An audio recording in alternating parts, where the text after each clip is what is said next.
We will not hold you long, we promise. All right? I'm going to be over at 12 o'clock.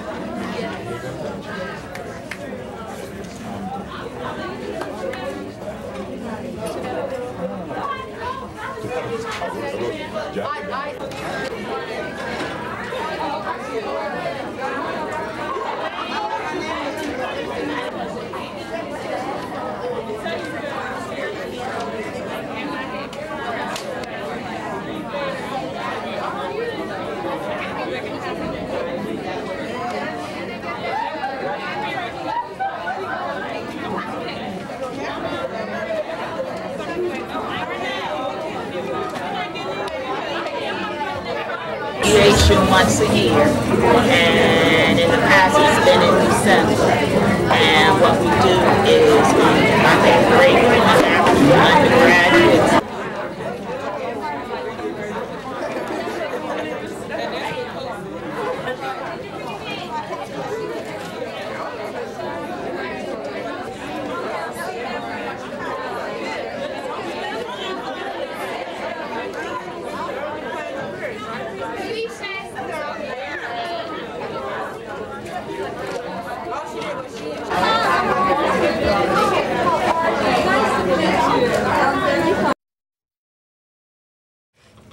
Loretta Stinson,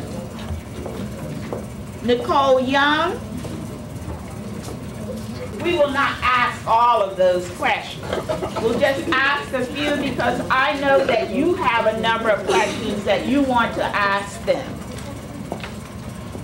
Let's begin with you. What is student teaching? What is student teaching?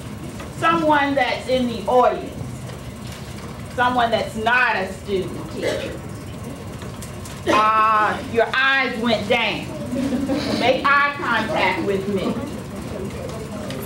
I think I'll call on a gentleman. Yes, Donald, I see you hiding. All right, Donald, what is student teaching to you? Maybe your final semester, go in class, we teach every day. We have total control, the parents, the faculty, zero for school community. All right. Someone else. What does student teaching mean to you? Michelle. Actually being a teacher, but at the same time you're a student, so there's still things that you need to learn. And you're going into the classroom and you're taking over like the teacher would, but at the same time, you have the teacher there to observe what you're doing, to help you out with what you're doing. All right.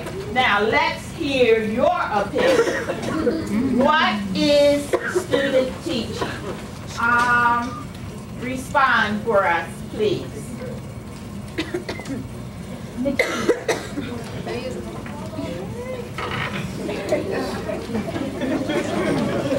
All right. My opinion, student teaching is a little more than what both of you said. It is, for one, dealing with the parents and the students and the teacher, and it's learning. But it's a little more than that. You have to, I guess, take into your own accord what you would do if that was your classroom. And like Lisa and I were talking about earlier, student teaching for me doesn't really happen until that role reversal week. And that's when it really happens for you because your teacher is no longer in the classroom with you. You have to deal with those behavior problems. You have to take everything that you've learned in every single class, even special ed classes, and put it to use. And it's not all fun and games. Like Dr. P said, when you're in that classroom, the ball is constantly rolling and you have new ideas popping in your head constantly every single day. And Lisa might want to add some more because she's like behind. You said it all. Do you wish to add? Oh, I agree with Nikita. My experience was, it's something, everything that she said, but you also have to try your best to get parents to get involved with you. You have to set up, you have to have a great communication with the parents in order for for the students to work with you, because I feel so if the parents aren't going to work for you, then you can't get the students to work for you. So you have to try your hardest to get them parents involved, no matter what you're doing in that classroom. All right, we thank you for those comments. How did you know what was expected of you during the student teaching semester? How did you know what was expected? Well, we went to seminars and stuff, and I guess that's how I knew what to expect. But when I got in the classroom, I just... All right. My opinion, student teaching is a little more than what both of you said. It is, for one, dealing with the parents and the students and the teacher, and it's learning. But it's a little more than that. You have to, I guess, take into your own accord what you would do if that was your classroom. And like Lisa and I were talking about earlier, student teaching for me doesn't really happen until that role reversal week. And that's when it really happens for you, because your teacher is no longer in the classroom with you. You have to deal with those behavior problems. You have to take everything that you've learned in every single class, even special ed classes, and put it to use. And it's not all fun and games. Like Dr. P said, when you're in that classroom, the ball is constantly rolling and you have new ideas popping in your head constantly, every single day. And Lisa might want to add some more because she's like behind. You said it all. Do you wish to add? Oh, I agree with Nikita. My experience was, it's something, everything that she said, but you also have to try your best to get parents to get involved with you. You have to set up, you have to have a great communication with the parents in order for the students to work with you, because I feel so if the parents aren't going to work for you, then you can't get the students to work for you. So you have to try your hardest to get them parents involved, no matter what you're doing in that classroom. All right, we thank you for those comments. How did you know what was expected of you during the student teaching semester? How did you know what was expected? Well, we went to seminars and stuff, and I guess that's how I knew what to expect. But when I got in the classroom, I just started, I guess from previous experiences from last semester, I just took an account and just got right in and just did something. I just didn't stand there and I just went in, and when there was help to be needed, I just got in there and did it. And you just learn gradually, day by day. It picks up, and it gradually you just find the kids are respecting you. They're getting used to you, and the responsibilities get greater and greater. So eventually, you know what's expected because the children let you know what's expected of you. They demonstrate and let you know what you're doing wrong and stuff. And what you're doing right. Yes, of course. But I mean, as far as things being expected, that's one thing about student teaching, you have to be accountable for what is expected of you. No one's really gonna be down there telling you, look, you have to do this. You're in the classroom to help and take responsibility and learn about different things, different situations that are gonna occur. And you just have to take that upon yourself and be prepared. All right, thank you. Let's use that same question. How did you know what was expected of you? Alva? Dr. Keith gave us a syllabus at the beginning of the semester that was about this thick. Letting all the requirements that would be expected of you for this semester.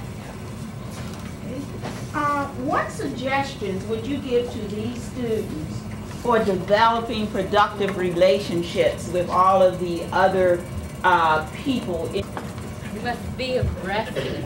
Be aggressive, get out and meet the faculty. Communication skills, you need them. But mainly, get out, meet people. Meet the faculty. Let them know you're a student teacher. Student teacher, you're here to learn. Is there anything that you can help me with? If you have ideals, and your failures, you can talk to different teachers and say, well, this fell. Why do you think? Be aggressive. It's Two cooperating teachers, because my class would switch and they would have English and math. So I went over there and taught my class over on that side with the teachers. And I learned that one teacher had organization skills and one teacher was a great disciplinary. And some things they lacked, but I worked with both of them and I thought I got rewarded both ways because I was able to learn from two different, just go in there with a smile on your face and say, hello, hi, I'm a student teacher. Everyone wants to help. If you present yourself. People always want to know, how am I going to get my grade? How are student teachers assessed? April. Everyone's shy now.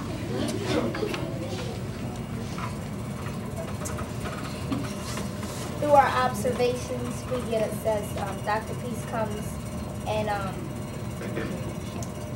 she gives us pointers on what we do and what we don't do the correct way. We have a portfolio that's due at the end of all your lessons. The seminars, it's mandatory to be there at the seminars. Any extra type of activities that Dr. Peace that we have to turn in on your experience during that day, what lessons you taught, how well they went, your response, how the children responded to you in the classroom, the environment that you provided for the students. And the videotapes at the beginning of student teaching, and then the videotape was like towards the end or during that section that we had to do. Cassettes. Sharing that, April. Wanted to, oh, all right, go ahead. Now, April mentioned the portfolios. I need you with me. April mentioned the portfolios. I put my portfolio together weekly based on lessons that I taught. Must put your lessons in that you teach, type each lesson up, and it started, well, I was lucky. I had a student, a cooperating teacher that I had before, so she had me teaching immediately the first day that I got in. So every lesson that you teach, put it in the book. Try to also collect some of their work so you can show, excuse me, we're doing the field that's not important, put it in here. It does, if you find a pencils, put them in there. Anything, everything that you did from the first day you got there to the last day that you left, put it in here. It represents all of your experience, the whole semester. It'll really just make it, be creative. That's what you have to do. But put it weekly and just put anything in there that you can take. All right, we do have guidelines for what should be placed inside of the portfolio. We'd like to share just some information from the portfolios. We'd like someone who would be willing to share an example of a great lesson. A great lesson. A great lesson. Everyone's looking.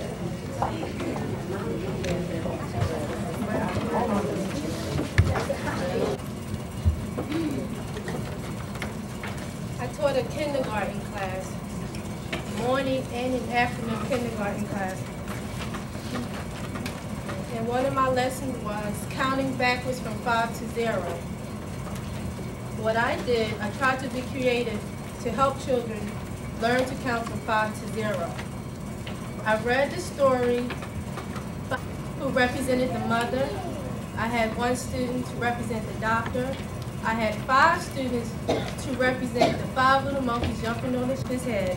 The mother would call the doctor, and the doctor would say, then the rest of the students would say, no more monkeys jumping on bed. So everybody was involved. And each time a monkey fell down, I would ask, how many monkeys do we have left?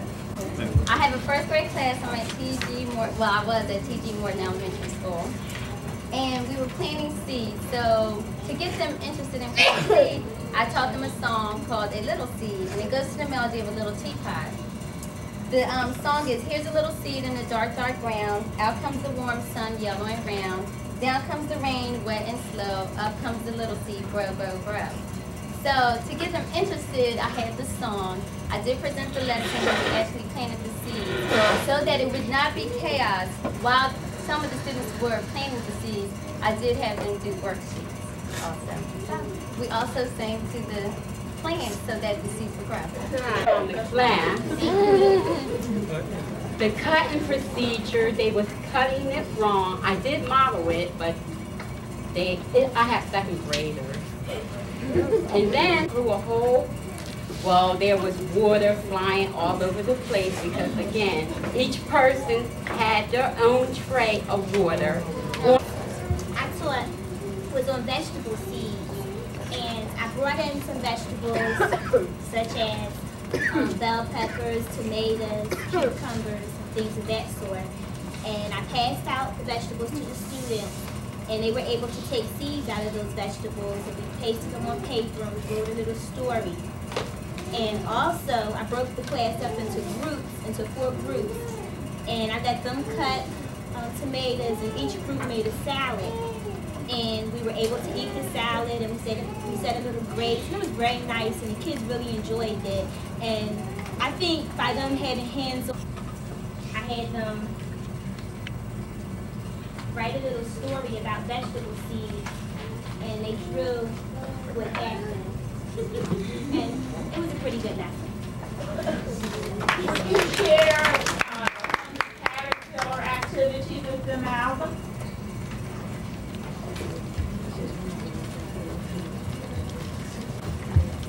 To promote reading in the schools, our school did a storytelling festival where each class had to pick a story and then do a storytelling activity for the story.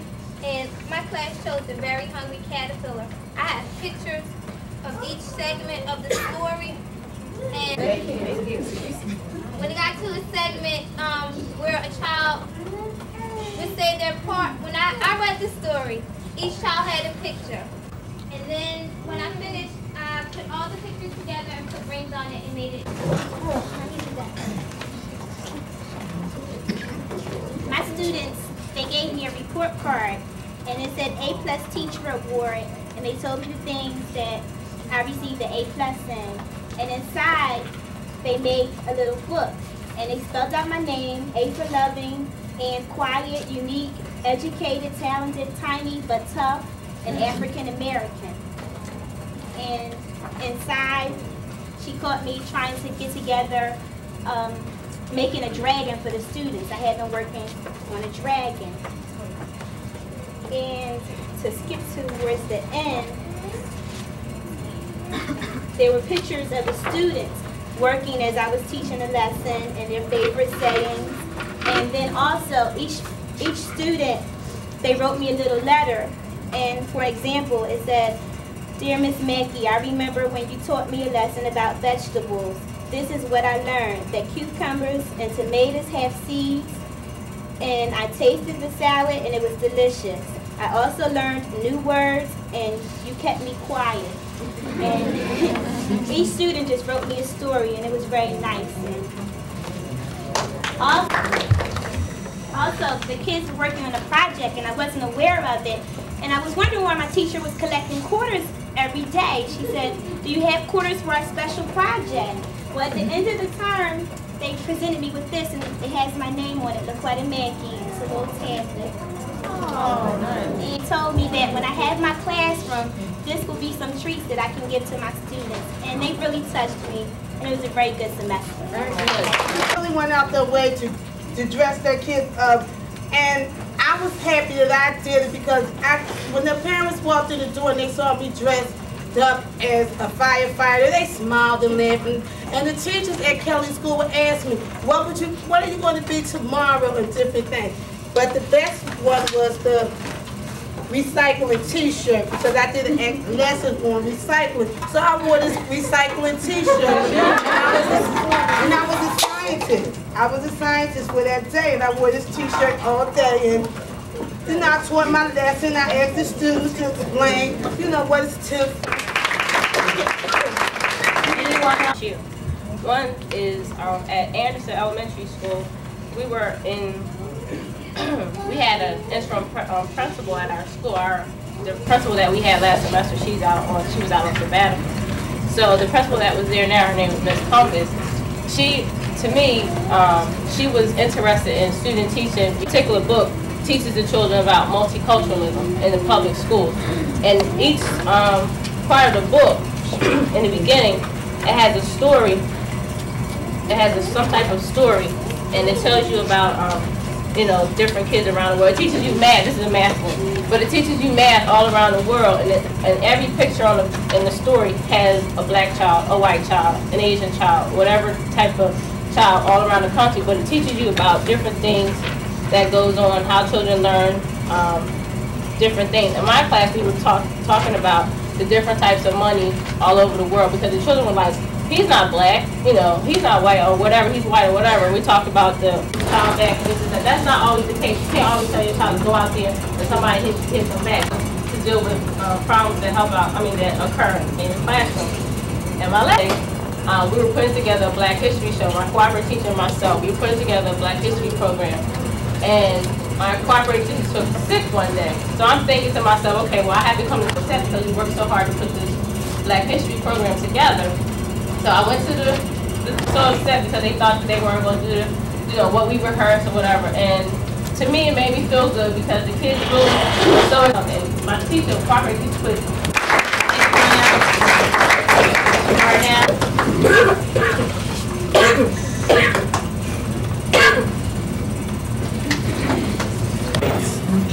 The first day, I taught a lesson on the water cycle. Each student was given a worksheet, and they were allowed to color it in, but they were to draw arrows to show the water cycle. That the water comes from the clouds through rain, and then it goes back up into the clouds through evaporation when the sun dries up the water. Next, we conducted our and put 2 inches of water in each jar. The second one, blue, had a jar with clear water. Each experiment.